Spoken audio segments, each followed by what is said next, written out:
พิธีประกาศเลื่อนสั้นนายทหารสั้นพันโทขึ้นสั้นพันเอกได้จัดขึ้นอยู่ที่กระทรวงป้องกันประเทศในวันที่24มิถุนายน2026นี้โดยการเป็นประธานของสหายพลโทวงศรอินทร์ปานพิมพ์คณะเลขาธิการศูนย์กลางพรรครองรัฐมนตรีกระทรวงป้องกันประเทศหัวหน้ากรมใหญ่การเมืองกองทัพมีคณะนำกระทรวงป้องกันประเทศบรรดากรมใหญ่ห้องว่าการกระทรวงและนายทหารผู้ที่ได้รับการเลื่อนสั้นเข้าร่วม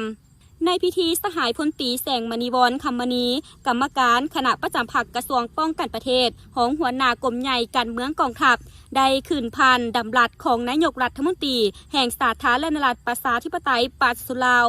ว่าด้วยการเลื่อนสั้นนายทหารกองทัพปาสุลาวอิงตามกฎหมายนายทหารกองทัพปาสุลาวและอิงตามความเห็นข้องต้องการของหน้าที่การเมืองในระยะใหม่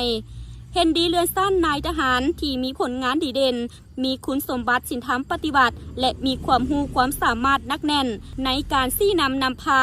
จากสั้นพันโทขึ้นสั้นพันเอกจำนวน35สหายโอกานิสหายพลโทวงศรอินทร์ปานพิมพ์ได้แสดงความย่องเยาสมเสยต่อนายทหารที่ได้รับการเลื่อนสั้นในครั้งนี้พร้อมทั้งเน้นหนักให้บรรดาสหายพันเอกใหม่